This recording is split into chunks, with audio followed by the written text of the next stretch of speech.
In Western Oregon, the Bureau of Land Management is responsible for millions of acres of forested lands.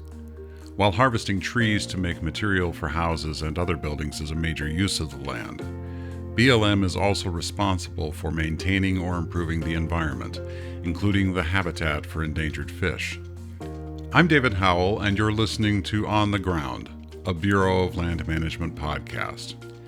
In southwest Oregon's Rogue River Valley, BLM is one of many agencies working to improve rivers and streams.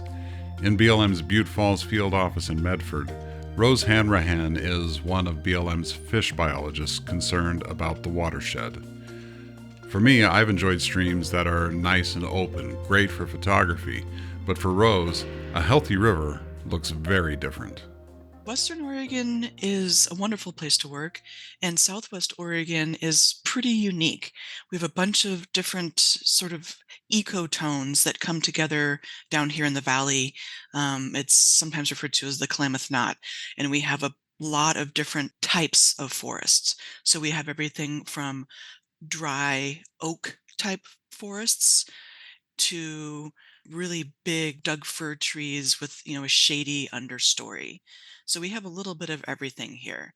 We have a lot of creeks that might go dry in the summer, and then we have some really, large rivers like the Rogue River or the Illinois River. So it's a pretty interesting place to work. It is. You sent me a wonderful photo earlier that had kind of all these logs that were toppled in on top of themselves. It doesn't really lend the idea of a nice navigable either river or forest. Tell me a little bit about what's going on with all those logs stacked on top of each other. For a long time, aquatic managers, fish biologists were taking wood out of streams. We had thought that the wood was an impediment to fish, that all this wood in the stream made it impossible for fish to make it up.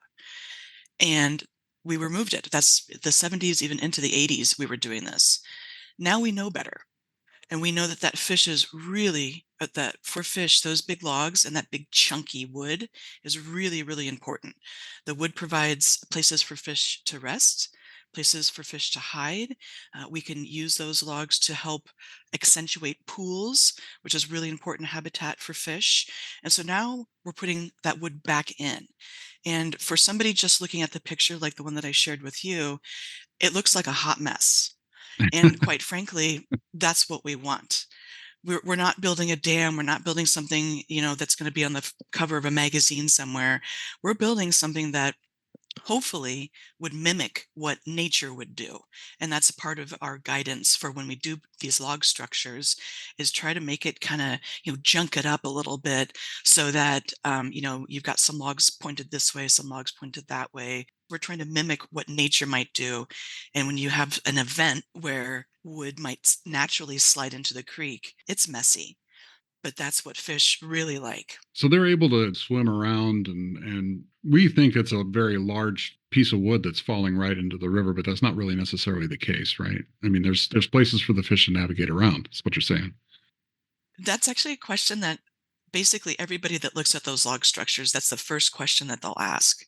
Oh, well, how do fish get past? But when you're looking at it from a fish perspective, that's exactly what they want. And then the stream will find a way.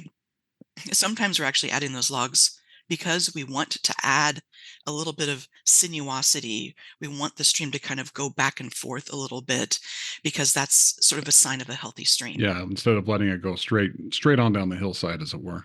Yes, that's right. Yeah, interesting. We should maybe talk about what species of fish that we have in a lot of these streams. In southern Oregon, in southwest Oregon, the main fish that we target is our threatened and endangered species. For us in Butte Falls, that's coho salmon. And in other parts of the district, they have coho and Chinook that they will target.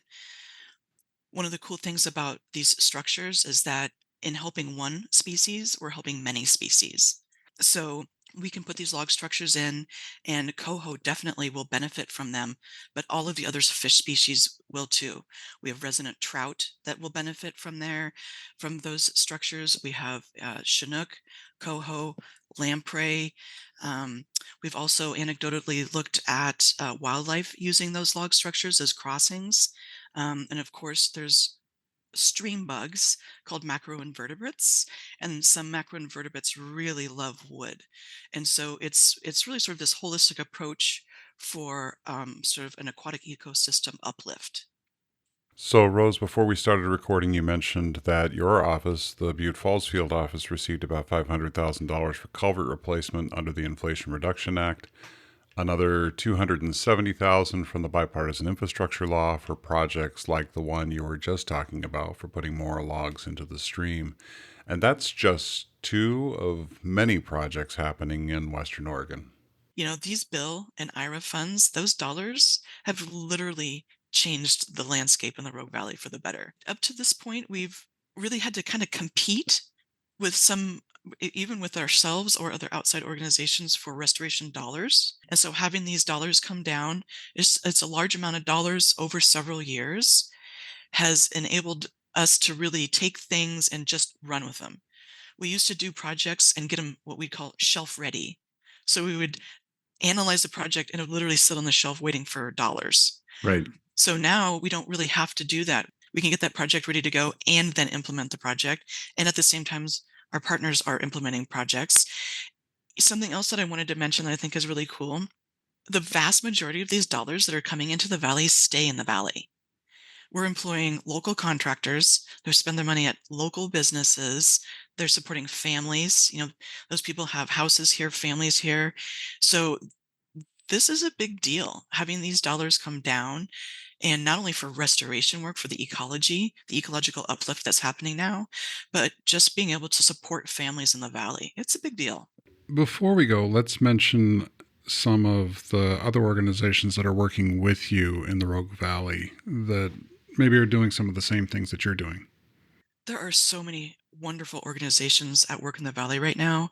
We have a couple watershed councils, the Rogue River Watershed Council and the Applegate um, uh, Partnership and Watershed Council.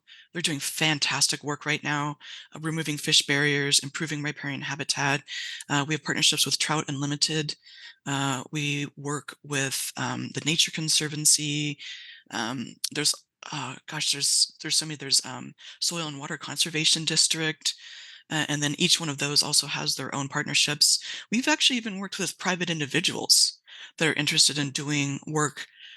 Maybe they have a legacy structure, a culvert or something on their land, and they own it, but they want to do something good there, and they'll contact probably a watershed council or the BLM to do that. So we just are able to work with so many wonderful organizations that are doing really good work in the valley right now.